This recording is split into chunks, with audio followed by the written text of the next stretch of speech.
Grazie, buongiorno a tutti, ben trovati. Un saluto a tutti quelli che ci seguono anche in diretta. Volevo iniziare subito con un paio di dati. Un attimo solo, scusate, ecco qua. Allora, intanto ormai siamo a 150.000 tamponi. Da mercoledì, vi ricordo, martedì, mercoledì, noi aumentiamo fortemente la capacità di fare tamponi perché la macchina che abbiamo comprato, siamo gli unici in Italia ad averla, è stata definitivamente montata, è arrivata dall'Olanda e sono arrivati poi i tecnici inglesi per il montaggio, il collaudo, e quindi questa macchina ha un potenziale di 9.000 tamponi da sola al giorno. Questo ci permette di avere un target da 15.000 a 20.000 tamponi con tutto il resto delle microbiologie del Veneto, e ci permette di evadere il pregresso. Voi sapete che uno dei fattori limitanti è aver accumulato anche tamponi, ci permette di essere più rispondenti alle esigenze dei cittadini. Non è stato facile avere questa macchina, stanno arrivando tamponi, cioè la parte di kit. Stiamo diventando autonomi anche con i reagenti, stiamo testando, peraltro me l'ha detto stamattina il dottor Rigoli, anche i tamponi fatti made in Veneto, e quindi insomma tutto questo per dire cosa? Per dire che ci siamo. Allora, i dati che oggi vi do sono sicuramente quelli del fatto che abbiamo 19.595 persone in isolamento, delle quali 11.588 sono positive. Anche su questo vi do un dato: l'aumento dei positivi è direttamente proporzionale al numero di tamponi, diciamo, di magazzino che si vanno a processare. I ricoverati in questo momento sono 1924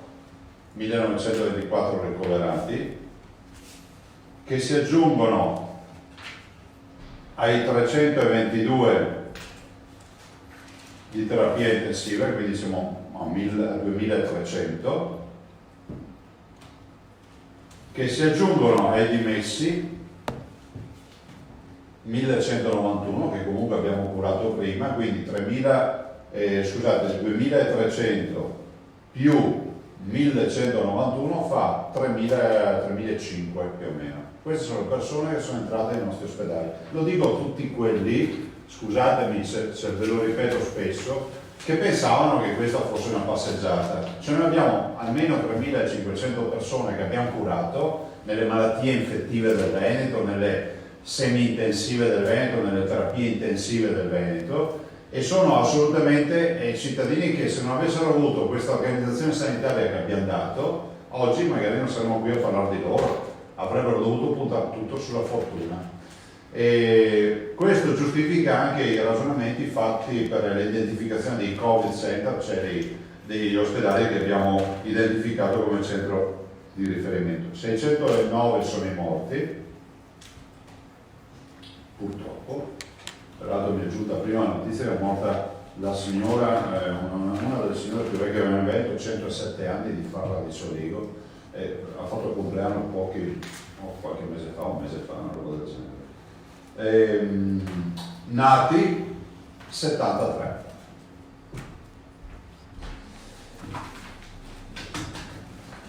Ho sentito anche il ministro Speranza stamattina, insomma, per una chiacchierata che ogni tanto si fa con il ministro per sentirlo e per capire, io spero che si possa lavorare già questa settimana, e il governo ha la mia totale piena disponibilità, ma anche immagino dei colleghi presidenti. Ho sentito anche il presidente Bonaccini questa mattina prestissimo, ovvero l'ottica di capire che comunque la nostra ordinanza, ma soprattutto il DPCM, cioè il decreto del Presidente del Consiglio, scadono alle ore 24 del giorno 13 di Pasquetta. Quindi ci sono solo due ipotesi: o costruire il provvedimento successivo, qualsiasi sia il provvedimento, di apertura, di non apertura, di quello che è, perché comunque ci vuole un provvedimento, o per revocare tutto quello che è chiuso, o per stabilire nuove regole, insomma. O lo si fa all'ultimo minuto e si rischia di fare male, oppure iniziamo a costruirlo abbiamo una settimana davanti, si riesce a costruire. Le regioni, anche per il tramite del nostro portavoce e il presidente della conferenza, che è Bonaccini, hanno già dato piena disponibilità a lavorare, si parla anche di cabina di regia, insomma, sia quello che sia, l'importante si faccia. Per noi veneti questa resta la settimana definitiva, insomma, questi sono i giorni, diciamo, del trend. Avete visto, le terapie intensive sono diminuite di altre 8 unità e non stiamo abbassando la guardia, stiamo ospitando anche pazienti da fuori adesso, abbiamo iniziato un po' da qualche giorno. Siamo felici e preoccupati. Siamo felici perché i dati ci dicono che il lavoro fatto dai veneti pesa sulla statistica, pesa sui dati, e quindi ognuno di noi può dire se ci sono stati meno morti in Veneto, lo si deve al fatto che tutti i veneti sono stati in casa, hanno rispettato le regole. Guardate che questo è un merito dei veneti, cioè noi abbiamo avuto sicuramente un blocco del contagio, preoccupati perché nel momento in cui si apre dovremo capire cosa accadrà per il virus. Il virus c'è, noi continuiamo a trovare positivi e il virus ci preoccupa. Avete visto anche la notizia di oggi di Johnson, si dà Johnson in terapia intensiva, ed è esattamente, vi ricordate quando quel giorno vi ho detto vedrete che problemi avranno con l'immunità di gregge? Resta solo il Pastore con l'immunità di gregge, Gregge sparisse tutto. Lo dico perché bisogna anche apprezzare il lavoro che si fa. Se noi avessimo ascoltato tutti quelli che all'inizio non condividevano nulla, era una stragrande maggioranza, perché le prime ore noi andavamo col carro armato e qualcuno diceva ma non c'è neanche la guerra, di cosa stanno parlando sti qua? Ricordiamoci la storia. Noi abbiamo fatto delle scelte, lo dico da solo, coraggiose, eroiche, controcorrente. Insomma, quando io ho proposto la quarantena per i ragazzi in età scolastica che provenivano dalle zone infette della Cina, non dalla Cina, dalle zone infette, mi sono preso da razzista. Oggi c'è qualcuno che si scandalizza se si parla di quarantena. Qual è il linguaggio comune? Dove stai facendo la quarantena? Allora, vedete, cioè, non si può rivendicare qualità dell'amministrazione e poi quando qualcuno ti propone qualcosa, se esce dai canoni della quotidianità, pensi sempre che sia una roba sbagliata. Io capisco che i cambiamenti sono sempre un problema, però guardate che queste scelte che abbiamo fatto oggi ci permettono di dire, insomma, che un po' di argine l'abbiamo fatto tutta questa vicenda. Detto questo, vi dico che quindi sta settimana dobbiamo continuare a rispettare le regole. Ringrazio tutti per il grande sacrificio che stanno facendo, ringrazio, non mi stancherò mai di ringraziare i ragazzi, e voi li dovete valorizzare, dovete fare servizi sui giovani del Veneto che restano in casa, non li vedete in giro per la strada, vi siete accorti che vedete anziani ma ragazzi non ne vedete, e ci sono, ne nascono ancora un centinaio al giorno fra l'altro, ci sono, solo che sono assolutamente parte di questa partita, è diventata quasi una gara, no? Lavoriamo tutti assieme, c'è questo network di giovani, questa comunità che è silente ma non assente, è silente cioè non fa rumore ma non è assente, che sta veramente lottando assieme a noi. I ragazzi vi dovete dare questo riconoscimento, ancora non ho visto grandi lavori da parte vostra, ne dovete fare di più.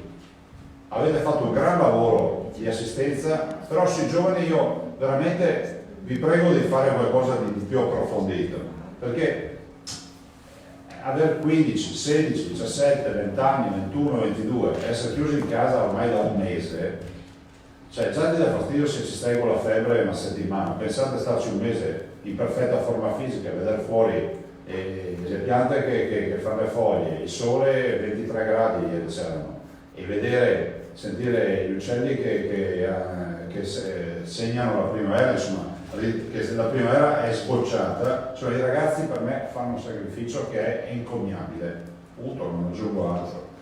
Volevo aggiungere due considerazioni. Tanto continuare a ringraziare, e ce l'abbiamo già, ringraziare i donatori, stanno crescendo. Io posso dirvi che stiamo andando attualmente verso i 30 milioni di euro. Sì, posso dire, mi prendo la briga di dire che c'è un grosso donatore, però ancora non l'ha fatta la donazione, ma vi dico io che si va verso i 30 milioni di euro, quindi facciamo un bel salto in avanti. Quello da 7 milioni? Sì, quello da 7 milioni, bravo. E poi volevo anche ricordarvi qualche altro donatore. Come sapete ogni giorno vi leggo qualche nome: 70.000 euro Tosina Andrea, 70.000 euro UBS fiduciaria, 70.000 euro Unione Sindacale Regionale CISL del Veneto, 68.000 euro numero 8 SRL, 66.000 euro Progeco, 50.000 euro Canarbino, 50.000 euro 5 Stelle del Veneto, 50.000 euro la marca Vini Sfumanti, 50.000 euro Prealpi San Biagio di Callanta, 50.000 euro Cevil, 50.000 euro Lago SPA, 50.000 euro SEA Società Elettromeccanica, sarà che sono finite le lettere forse, 50.000 euro DB Group SPA, 50.000 euro Ursus SPA, 50.000 euro Ance Veneto. Mi fermo in 50.000 euro.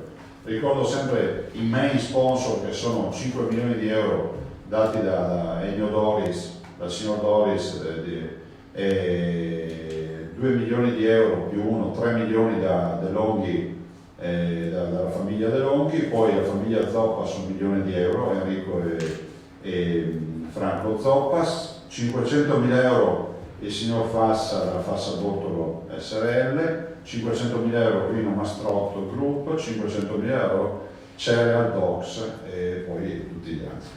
Quindi veramente un ringraziamento di cuore. Ultima considerazione: il 15 c'è una scadenza che a voi è sfuggita.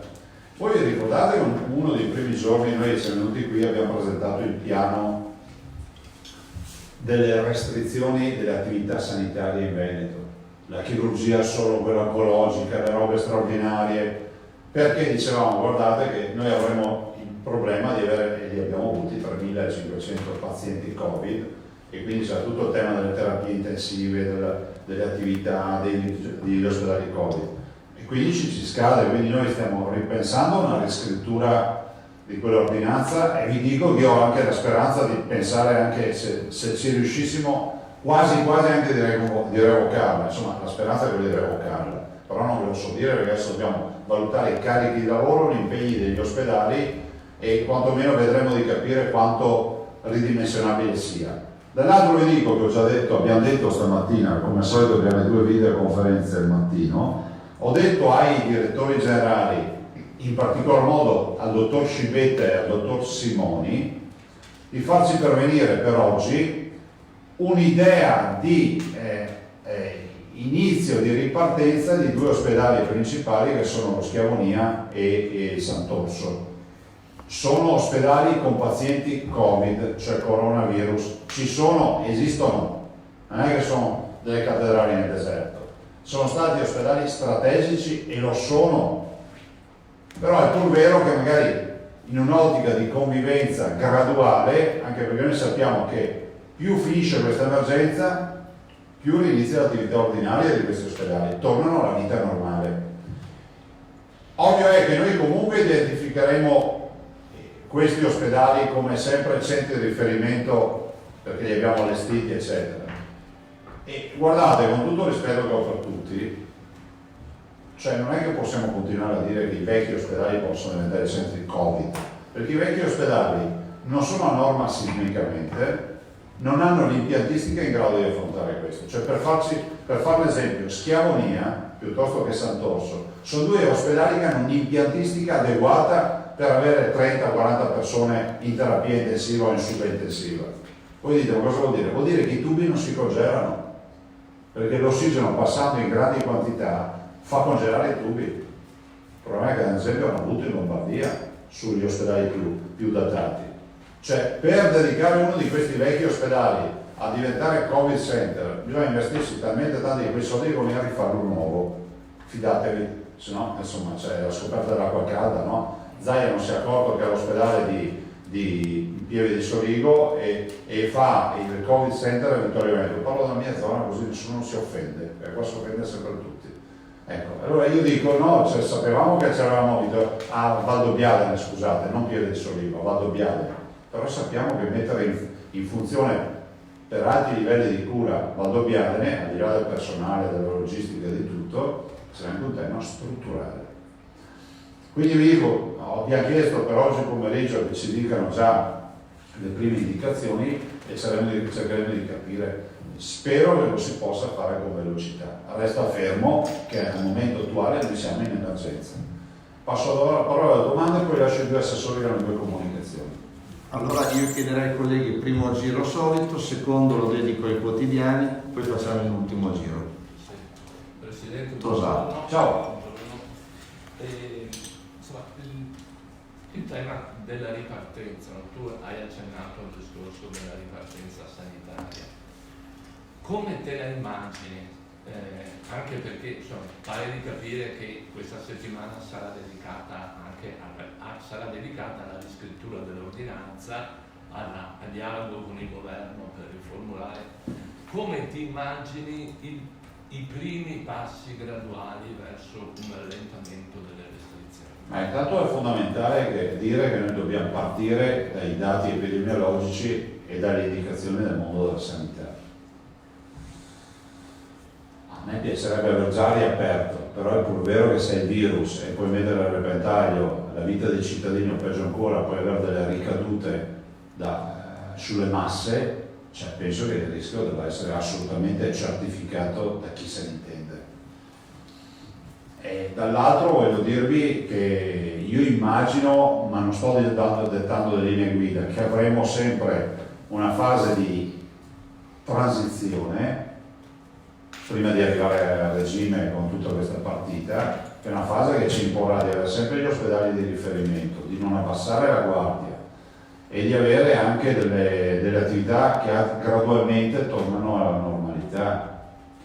E penso che non sia da escludere di avere ad esempio delle attenzioni particolari per alcune fasce di età, penso agli anziani, penso comunque a coloro che sono più cronici, patologici, insomma persone che sono più deboli dalla fa antivirus. Ma mi fermo qui, guardate, lo stiamo scrivendo, anzi lo sta scrivendo la dottoressa Russo con la sua squadra, ne abbiamo già parlato, cercheremo di capire, però noi non vogliamo andare da soli, nel senso che se a livello nazionale si adotta un sistema per cui si apre, noi portiamo come contributo le nostre indicazioni.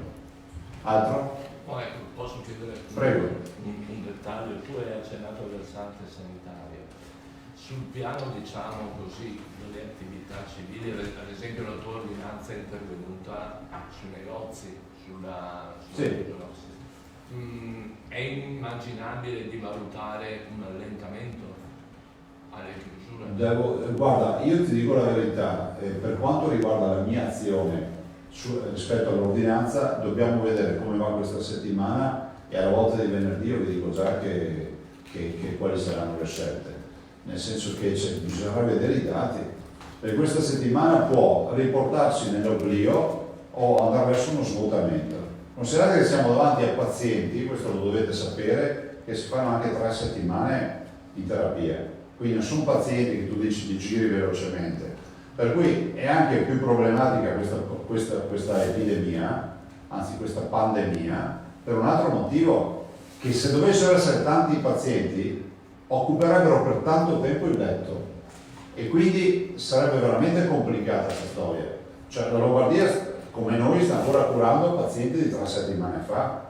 Se a un certo punto non si ferma l'ingresso dei pazienti, cioè tu vai in collasso. Vi ricordate quando vi dicevo stiamo arrivando allo stress test? E siamo arrivati allo stress test, perché siamo arrivati a dei giorni dove i posti si contavano su una mano. Noi poi siamo pronti a tutto, però insomma questo è quello che accade. Quando si dice che bar e ristoranti saranno gli ultimi ad aprire, è per non te lo so dire. Di certo quello che fa paura agli sanitari sono le aggregazioni, no? Cioè è inevitabile, cioè, se tu dici si rifaranno le sagre, nel breve immagino proprio di no, perché cioè, quello che è fonte di aggregazione è un problema. Allora, Marchiori, Sì, avete bene.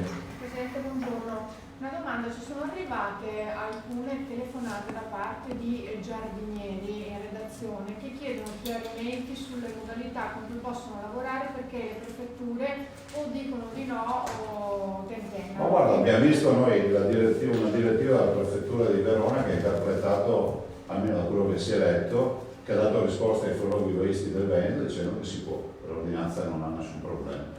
Quindi anche a livelli privati? Yes. Questo è quello che c'è scritto, ma è quello che è scritto nella nostra ordinanza. Prego. Buongiorno, un commento se possibile sulla riapertura dei mercati, ad esempio a Padova, con le nuove regole oggi sono già in Piazza delle Erbe, funzionava con guanti, mascherine eccetera, avrà visto anche lei. Tu chi sei? Trolese di Telenuovo. Ah, Telenuovo, scusami. Siamo tutti mascherati. Ma guarda, noi avevamo due alternative. Non occuparci di questa forma di aggregazione che comunque non aveva nessuna regolamentazione e sarebbe stato, come si può dire, dai responsabili, perché voi tutti ci avete segnalato i problemi e giustamente ci sono dei problemi. Se è pur vero che nel supermercato ti incolonni, ti metti la mascherina, c'hai comunque i guanti e entri uno alla volta, tutte le storie che sapete meglio di me. Io peraltro vado in un supermercato dove ci sono i guanti all'ingresso di lattice ed è un supermercato di una grossa catena del Veneto, per cui immagino che ce ne siano anche in tutti gli altri supermercati. E no, perché qualcuno mi ha detto no, perché te vuoi i guanti ma non ci sono i guanti. Poi io ho visto nel mio supermercato c'è lì la scatola e prendi i guanti di lattice, non neanche usa e getta, usa e getta non sono quelli di lattice. No, dicevo, l'altra opzione era quella di chiudere, che recente peraltro che hanno fatto anche dei sindaci, penso Verona. La terza via, che sembra quella che premia, è quella di cercare una forma di equilibrio, perché poi il mercato dell'agroalimentare a cielo aperto, cioè formaggi, salumi, carni e frutta e verdura, è un mercato che è molto eterogeneo. Si va da quello del Piazza delle Erbe di Padova a quello di Segusino. Segusino non c'è altra forma di approvvigionamento, per dire, faccio un esempio, nessuno mi telefoni e dire questo è tutto così. A Padova magari ci sono più opportunità. Allora abbiamo deciso di stabilire delle regole che sono minimali, cioè l'abbiamo immaginato come un supermercato, quindi deve essere perimetrato e ripeto, basta una cordella. Avete visto le cordelle che si usano sui cantieri, quelle di nylon, quelle bianche e rosse, basta anche una roba così, un ingresso e un'uscita. Un ingresso e un'uscita vuol dire che la cordella la tagli e ci puoi mettere anche due sedie, la leghi su due sedie e fai un varco di 1,5 metri, 2 metri, stessa roba metti altre due sedie dall'altra parte. No, dico per qualcuno la vagheggia che sembra che mi fa fare i muri di cemento armato. Ci metti la vigilanza, abbiamo previsto, quindi o polizia municipale o volontariato o protezione civile, qualcuno che sta lì e dice signora un attimo o signore un attimo, e tutti devono avere mascherina, guanti, tutti, a iniziare dai venditori, oppure per quanto riguarda i cittadini, se non hanno la mascherina, occultare il naso e la bocca, cioè coprire il naso e la bocca con qualcosa, un foulard, qualcosa.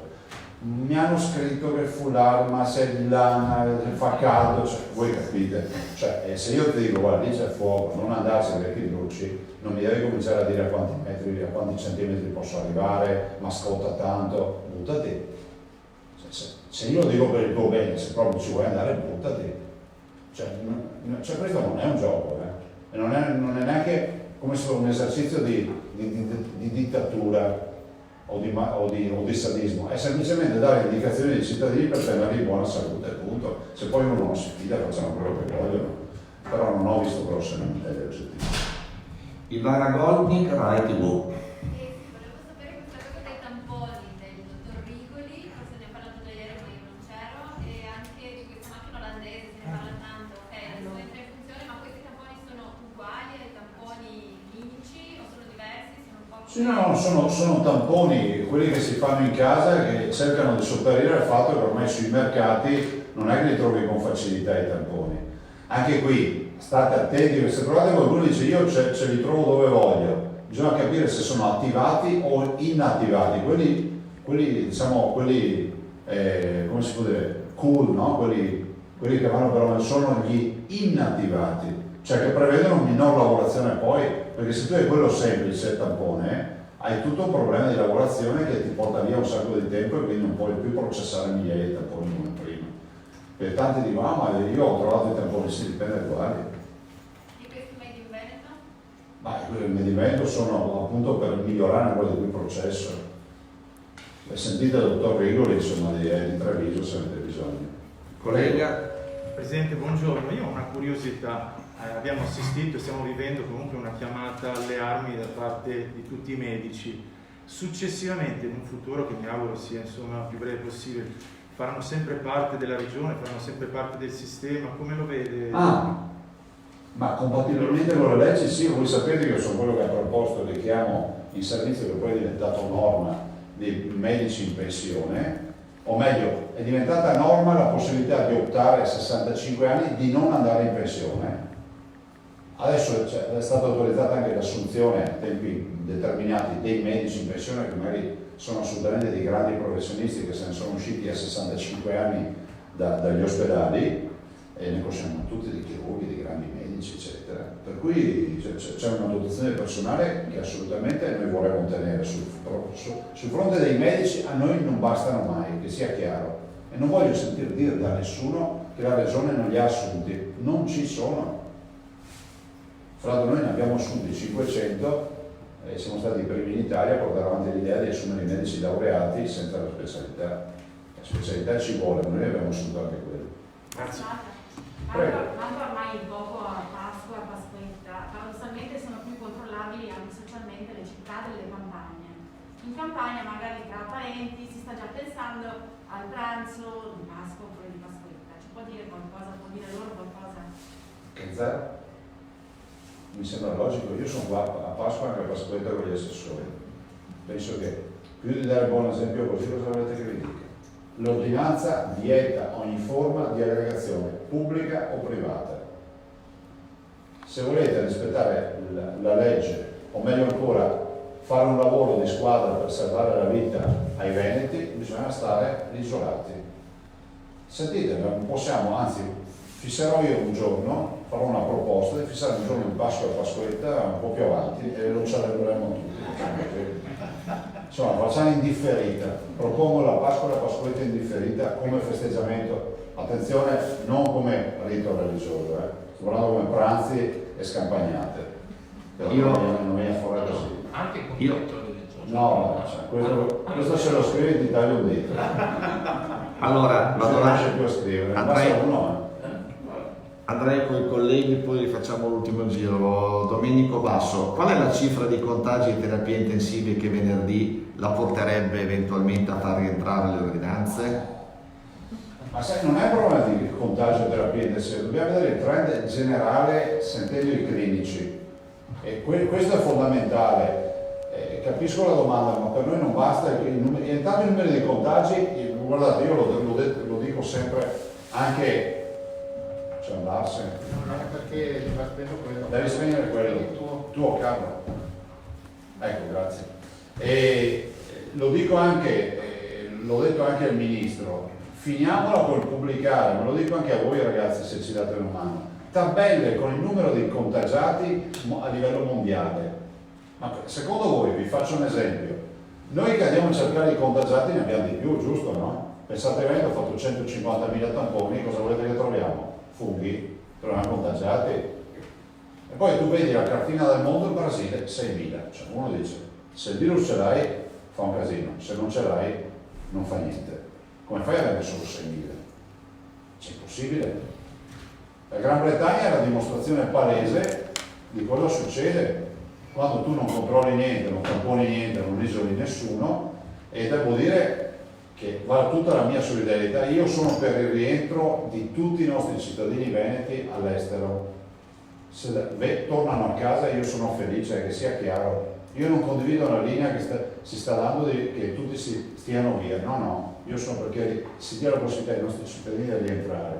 Guardate che a me chiama gente piangendo dalla Gran Bretagna, dagli Stati Uniti, non vi ho detto 2 paesi a caso, ci chiamano piangendo che hanno paura di ammalarsi lì perché lì è finita. Cioè, hanno altre modalità, altri sistemi sanitari.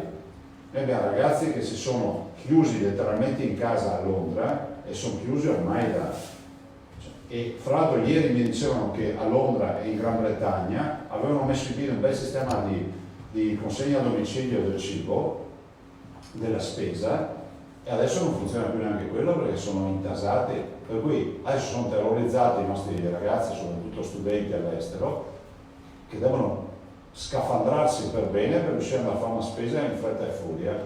A tutti consiglio sempre di fare una gran scorta di scatolame.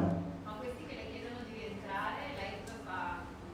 Non faccio niente, cioè, il problema è quello dei voli, ma a Farnesina no, perché fondamentalmente ti dicono ma la Fifina non è un cittadino in pericolo in zona di guerra o quant'altro, e ti rispondono beh, a Londra, cioè, a New York è una delle comunità più occidentali che ci sia, cioè insomma più evolute che ci siano, e la verità è che tutti vogliono tornare a casa, quindi vorrei sentire anche in futuro da voi magari qualche bella riflessione sulla fuga, no? Io non sono mai stato dell'idea, non faccio parte della categoria di quelli che pensano che qui restano gli sfigati. Qui resta anche gente che ha voglia di combattere e che si fa strada, che questo paese cresce solo se c'è voglia di combattere. Poi io non biasimo nessuno, perché per me l'esperienza internazionale è doverosa per i ragazzi, però insomma farne poi una narrazione romantica è un'altra roba. La Giacomuzzo del Giornale di Vicenza introduce l'argomento su cui ci saranno anche altre domande, aggiornamenti sulla sperimentazione dei farmaci che si stanno effettuando nei vari ospedali veneti e quindi le cure a domicilio dei Covid sintomatici. Guardate, sta andando bene, ci sono dei farmaci che stanno diciamo, rispondendo bene, tra i quali posso ricordare quello dell'artrite reumatoide, il Tucilumab, non so quello che si chiama, a nome nessuno lo sa, ma magari se lo guardiamo, però se te lo trovi, Tucci, quello che sei.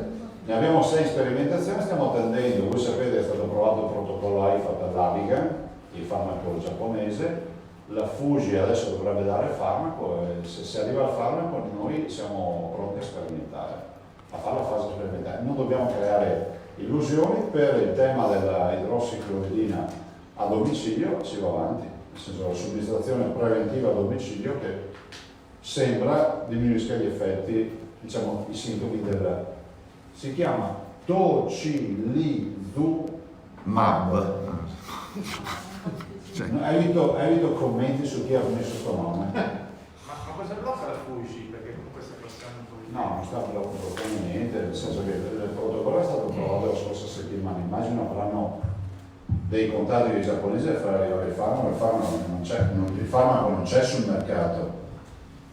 Altro ragazzo? Angela, ce n'è ancora altro. Angela Pedriva, domanda prima, svolgimento dei test sierologici sui dipendenti del sistema sanitario. Posso annunciare che è iniziato. Bene. Nel senso che il professor Plebani e immagino anche il professor Lippi, ho sentito Plebani anche stamattina, pronti via. È cominciato. Sì. La dottoressa Russo, l'esperienza del test serologico, noi siamo stati i primi a parlarne, Università di Padova, Università di Verona, professor Plebani, professor Lippi, è realtà. Vale, scusa se mi sembra... Anzi, potrei anche dire che era realtà. Vale nel senso che è iniziata. Vale la gerarchia per operatori sanitari, case di riposo, medici. No, attenzione. Questa è una prova sierologica che si fa su un campione rappresentativo, che sono 2-3 mila casi, sia in infettive piuttosto che in dipendenti, per cominciare a validare il fatto che ci siano gli anticorpi, diciamo, neutralizzanti. Qualcuno dice che è tutto da dimostrare, giustamente qualche altro scienziato dice scusa, se è tutto da dimostrare il vaccino come si fa a costruire? Il vaccino si costruisce con la stessa metodologia, trovi la risposta anticorpale e capisci che quella è la strada, cioè premi il campanello di casa e uno ti apre la porta. È inutile che dici ma se sono i campanelli non ti apro la porta, poi vediamo. Seconda domanda della Pederiva, ce ne sono 3. La dottoressa Russo sul Corriere della Sera di oggi annuncia che proporrà lei una sperimentazione di riapertura su 500-600 lavoratori autorizzati. Come funzionerà? È probabile che questa sia assolutamente una delle vie, però c'è anche da dire che attendiamo le decisioni nazionali, perché ricordo che l'apertura delle aziende non compete a noi.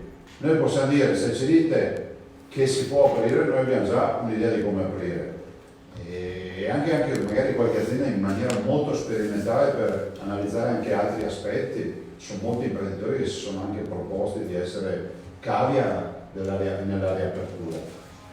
Ultima domanda, secondo i sindacati 14.000 imprese chiedono di riaprire, troppa fretta? Ma guardate, a venerdì e sappiamo come è andata la settimana e capiremo anche quale sarà il trend nazionale, perché immagino che la Lombardia abbia le sue osservazioni da fare, l'Emilia Romagna anche e noi anche, cioè cercheremo di capire. 14.000 è un numero che fa impressione, ma abbiamo 600.000 imprese in Veneto, cioè 600.000 partite IVA, scusate. Nicolussi Moro, Corriere del Veneto, la carenza di tamponi sul mercato vi ha costretto a sostituirli con i test rapidi? No, guardate, allora diciamo è stato uno stimolo. Adesso sui tamponi abbiamo cercato tutti questi giorni di organizzarsi. Il test rapido, anche qui, tanto dibattito sul test rapido. Addirittura sono arrivate anche circolari, no? Però la verità è che i nostri clinici dicono che il test rapido dà falsi negativi, vuol dire che se uno è negativo potrebbe essere positivo, questo vuol dire falso negativo, e dà certi positivi, cioè se uno è positivo al test rapido è positivo. Il dottor Rigoli o la dottoressa Russo hanno portato, che poi va in comitato scientifico e va validato, forse lo è già anche stato, un progetto per lo screening di grosse masse utilizzando sia i tamponi che i test rapidi con un'integrazione, cioè leggendo il progetto si capisce perché è un'integrazione, perché poi c'è la controlettura. Un discorso è fare una roba a tappeto col tampone, un discorso è avere qualcuno che prima ti spiana un po' la strada e poi arrivi tu col tampone, qualcuno sarebbe il kit rapido, arrivi tu col tampone e quindi hai anche un risparmio rispetto nell'economia delle attività. Ovvio che il tampone resta sempre la ricerca dell'RNA molecolare, resta sempre ovviamente la via super certificata e chiara, fermo restando che gli esperti, secondo me qua bisogna sempre parlare chiaro, dicono che dipende chi lo fa il tampone, perché se i tamponi non sono fatti in maniera profonda in gola, che addirittura da stimolare il vomito e nelle narici eccetera, anche il tampone non serve a nulla, perché se uno ti pulisce la lingua col tampone, il tampone non serve a niente. C'è la certezza, non c'è mai su nulla a vedere che tiro sto. La somministrazione a casa dei farmaci, mi scuserà la collega ma abbiamo già risposto. Mi spiega meglio il piano per Schiavonia e Sant'Orso? No, non c'è un piano, nel senso che oggi cerchiamo di capire già dai direttori come si potrebbe iniziare a ipotizzare, se tutto va bene, già con un allentamento e a ricaricare le attività ordinarie. Considerate che noi 15 comunque ci scade il provvedimento che ho firmato per la riduzione delle attività ospedaliere, per cui si andrebbe anche a concatenare tutto questo ragionamento. Chi sta testando i tamponi medi in Veneto e dove? Ma c'è Rigoli che sta seguendo questa, il dottor Rigoli, sentitelo a Treviso, vi dice tutto quello che volete. Bastianello dell'Agi fa domanda per la Reuters, il punto sui test serologici mi pare che abbiamo già risposto abbondantemente, se ci sono novità su tempistiche, platea, modalità sia per il test che per la successiva patente per i lavoratori, oggi si batte molto su questi No, nel senso che noi stiamo procedendo. Dal MAS dice purtroppo molto più traffico stamane sulle strade, Sì, ha ragione. le strade delle fabbriche. L'apertura dipende dal silenzio assenso delle prefetture. La regione non c'entra, ma un suo appello potrebbe essere importante. Cosa volete che diciamo? C'è un vulnus, l'avevamo detto dal primo giorno, hanno delegato le prefetture a fare sta roba. Vuol dire che chi non ha il codice giusto per restare aperto chiede alla prefettura di restare aperto, ve lo banalizzo. la prefettura se non risponde c'è il silenzio assenso e quindi molti aprono con questa modalità. Balavasi, Gente Veneta, siamo agli ultimi due colleghi. Una persona con febbre alta e tosse ha chiamato il numero verde per il tampone, non gliel'hanno fatto, ma come prima domanda gli ha chiesto se aveva fatto viaggi all'estero. Quali sono i criteri aggiornati oggi per avere un tampone? Dopo un mese di chiusura i viaggi all'estero forse non dovrebbero più rientrare tra i criteri. Scusi, il criterio principale è quello di chiamare il medico di base, con tutto il rispetto per il numero verde, ma c'è un medico di base con il quale abbiamo un'ottima collaborazione con i medici di base che conoscono il loro paziente e che dopodiché se il paziente chiede di voler fare un tampone perché ha dei sintomi, il medico di base, fra l'altro nel piano di sanità pubblica è previsto che entro 5 giorni si faccia un tampone per il sintomatico o un kit rapido e quindi comunque è già previsto, ma direi che è fondamentale il riferimento al medico di base. E l'ultima domanda è Minazzi. Il primo punto mi pare che abbiamo già parzialmente risposto sui tamponi, a che punto siamo verso l'obiettivo dei 20.000, mi pare che abbiamo già detto. Sui reagenti in house abbiamo detto. Sui test sierologici cosa si risponde al dottor Favarato che sul Corriere del Veneto di ieri dice che non è ancora sicuro che gli anticorpi garantiscano la protezione per sempre di chi li ha sviluppati? Resta sempre valida in questa luce il patentino che consente di tornare al lavoro e io avrei chiuso. Chi è il dottor Favarato? Non lo so. Mi scuso, ma hai fatto una domanda non dovevo fare, ma io non lo conosco. Bene. Nel senso che non l'ho detto come battuta, rispondo comunque, ma non lo conosco. Dico che il mondo della scienza non si smentisce mai, c'è chi è a favore di questo. L'abbiamo capito su tutto. Discuteremo anche sull'ago della Siriga troppo. Marchiori di nuovo per l'ultimo giro in sala, poi... Sì, poi devo andare ragazzi. Sì, Presidente, mi scusi, a proposito di troppi movimenti, ci sono alcuni sindaci che proprio nel fine settimana ne hanno visti tanti, ad esempio il sindaco di Caorle che ha detto che parte una squadra speciale di controlli, poi utilizzerà il drone perché ha visto troppe persone fuori, così alcuni sindaci dei Colli Euganei, perché nel fine settimana con le belle giornate la gente evidentemente ha pensato di andare oltre i 200 metri. Di Aristotele dicevano ipse dixit, no? Lui l'ha detto. Ipse dixit, lei l'ha detto. Non mi paragono ad Aristotele, ma dico, vogliono andare a farsi male, continuino così. Ma voi vi rendete conto che ieri, ma non bisogna generalizzare, i Veneti sono stati bravi. Ieri il soccorso alpino è andato a recuperare un cittadino che si è incrodato. Sapete cosa vuol dire incrodato? Boh, con l'elicottero. Vi ricordo che un elicottero costa 92 euro al minuto, ma non a noi, a chi viene recuperato, perché da quando siamo noi facciamo pagare il servizio. Ma la domanda è, ma come hai fatto a incrodarti se non potevi uscire di casa? Guarda che sfiga. No, il problema è che poi arrivano delle persone che stanno in casa, che si arrabbiano e si sfogano. Hanno ragione, ma noi riceviamo molte segnalazioni, ho ricevuto anche un sacco di foto, se volete minimali di qualcuno che passeggia o quant'altro. Minimali non vuol dire che è minimale, ma non erano masse, no? C'è una categoria che non sono quelle dei ragazzi, per questo dovete valorizzare i ragazzi, che è convinta che sia un problema che non è un problema. O peggio ancora, sono talmente cinici che lo vanno a relegare come il problema dei vecchi, che è ancora più vergognoso.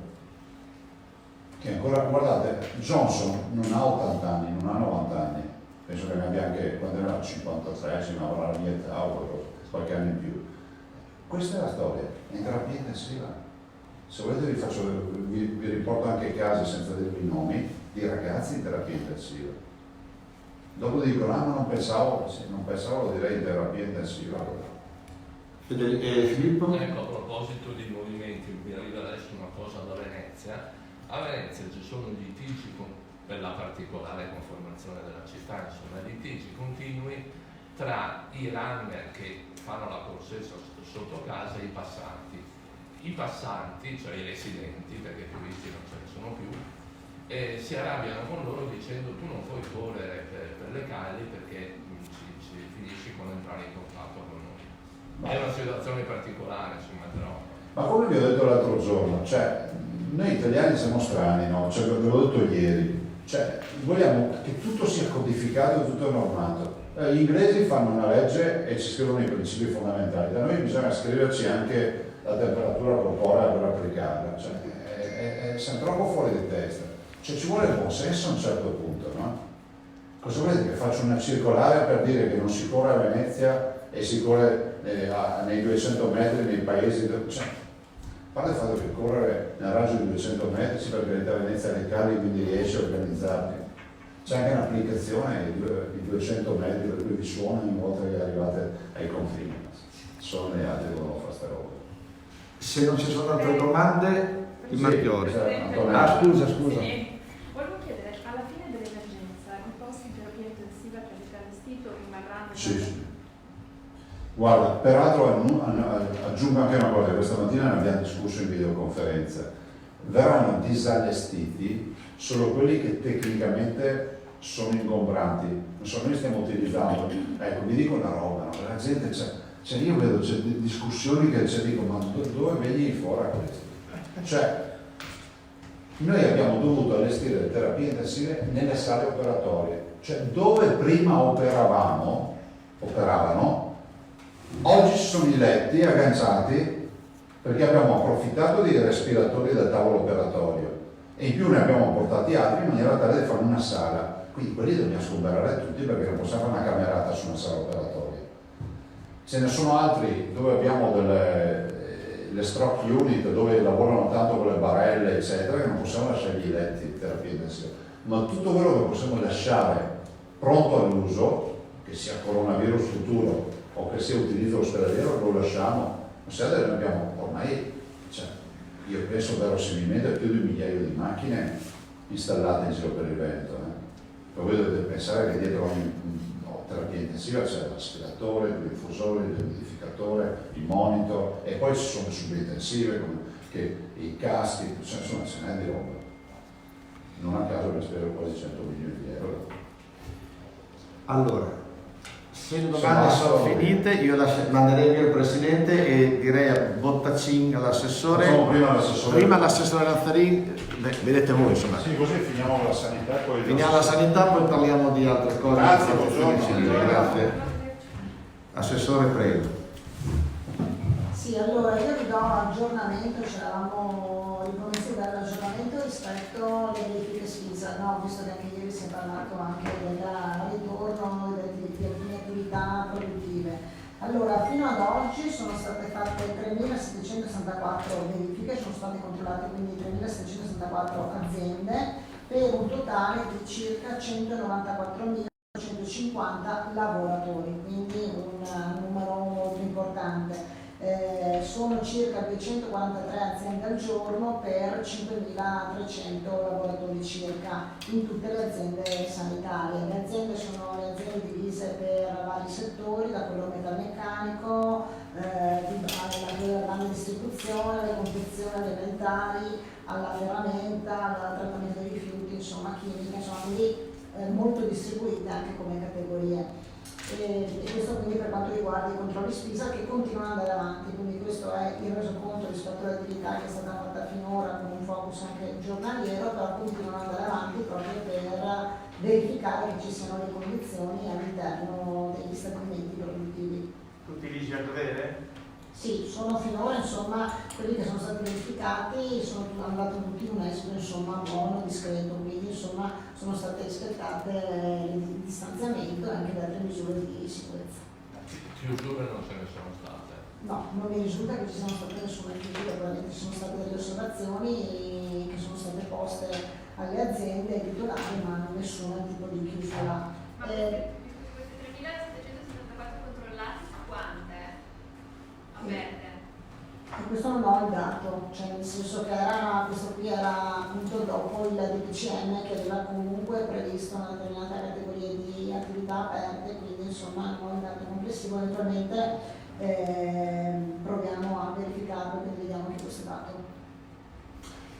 No, volevo solo aggiungere una cosa rispetto a quello che ha detto il Presidente sulla terapia farmacologica. perché voi sapete che la settimana scorsa è stato varato il piano di salute pubblica, quello appunto che prevede l'assistenza delle persone che sono a casa a domicilio, dei sintomatici, con l'avallo dei medici di medicina generale, dove insomma è stato trovato anche la collaborazione con loro, quindi anche loro oggi fanno le 2 telefonate giornaliere, quelle lì previste appunto per il controllo delle persone che sono a casa, ed è iniziato anche perché c'è stato un protocollo che è stato varato dal Comitato Scientifico Veneto, la somministrazione a casa dei farmaci, quello per gli antimalarici, la clorochina. Gli antimalarici. Da oggi abbiamo anche, sono entrate in funzione da ieri le USCA, che sono le unità speciali che sono state costituite tramite il decreto tramite il DPCM del governo, che vanno ad affiancare quindi e a sostenere i medici di medicina generale nel controllo quindi anche a domicilio e anche nella somministrazione dei farmaci. E abbiamo inserito anche le USCA per la somministrazione dei farmaci accanto ai team che oggi ogni azienda sanitaria ha costituito per la verifica all'interno delle case di riposo, perché anche in questo caso iniziamo con la somministrazione di questi farmaci alle persone positive che ci sono all'interno delle case di riposo e che possono sostenere una cura farmacologica di questo tipo. Grazie. Inizia da oggi. Da ieri deve essere iniziata, le USCA hanno iniziato da ieri a essere operative. Bene, se non ci sono domande, Assessore Bottacin, prego.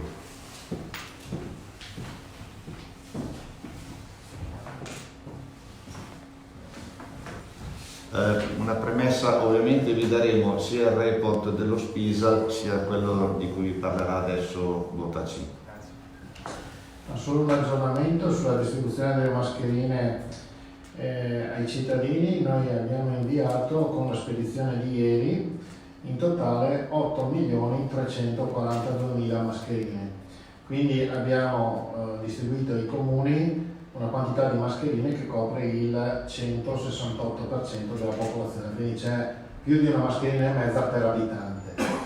Ieri noi facciamo frequentemente anche videoconferenze con le province e con l'ANCI, e abbiamo ribadito quella che era l'indicazione che avevo dato all'inizio, cioè di cercare di essere il più capillare possibile, nel senso che noi le spediamo quasi quotidianamente i quantitativi che ci arrivano ai comuni, poi i comuni organizzano la distribuzione. Lo dico perché qualche cittadino mi segnala il fatto che in moltissimi comuni le mascherine arrivano a casa, vengono consegnate direttamente, in qualche comune, per la verità la minoranza, ciò non accade, quindi magari qualche persona anziana dice: a me non è arrivata, e mi dicono, chiamato in comune, mi dicono che li consegnano sulle farmacie e nei negozi, però io ho difficoltà a raggiungerli, quindi se mi portassero la mascherina sarei più contento.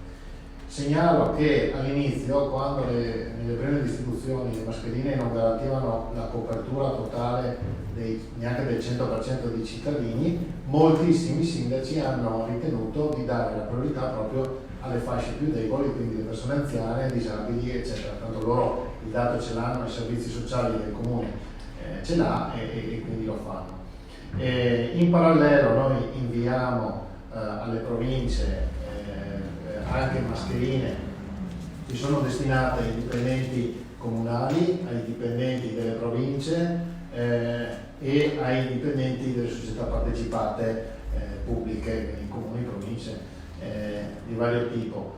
E inoltre distribuiamo mascherine alle prefetture che sono destinate alle forze dell'ordine, ai tribunali, insomma alle strutture statali che hanno come riferimento appunto le prefetture. Questa mattina in comitato operativo, relativamente alla questione delle mascherine, abbiamo ribadito la necessità di spiegare meglio che cosa sono questi dispositivi realizzati secondo quanto disposto dall'articolo 16, bis del famoso decreto 18. Perché con l'obbligo che viene imposto di scrivere non è un dispositivo di protezione individuale, non è un presidio medico chirurgico, molti cittadini si pongono la domanda e dicono: ma allora non servono a nulla. Non è così, perché i dispositivi dispositivo medico-chirurgico è definito da una normativa specifica che prevede alcune cose, non entro nel dettaglio tecnico. Stessa cosa per il dispositivo di protezione individuale, che è una cosa che è contenuta nel decreto 81 del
confusione, e questa è la parte che mi preoccupa di più, e qualche cialtrone invece fa polemica. Questa è la parte che mi interessa un po'. Se non avete domande, Tosato sì. riceviamo mail e chiamate da, soprattutto mail devo dire, da piccoli fabbricanti di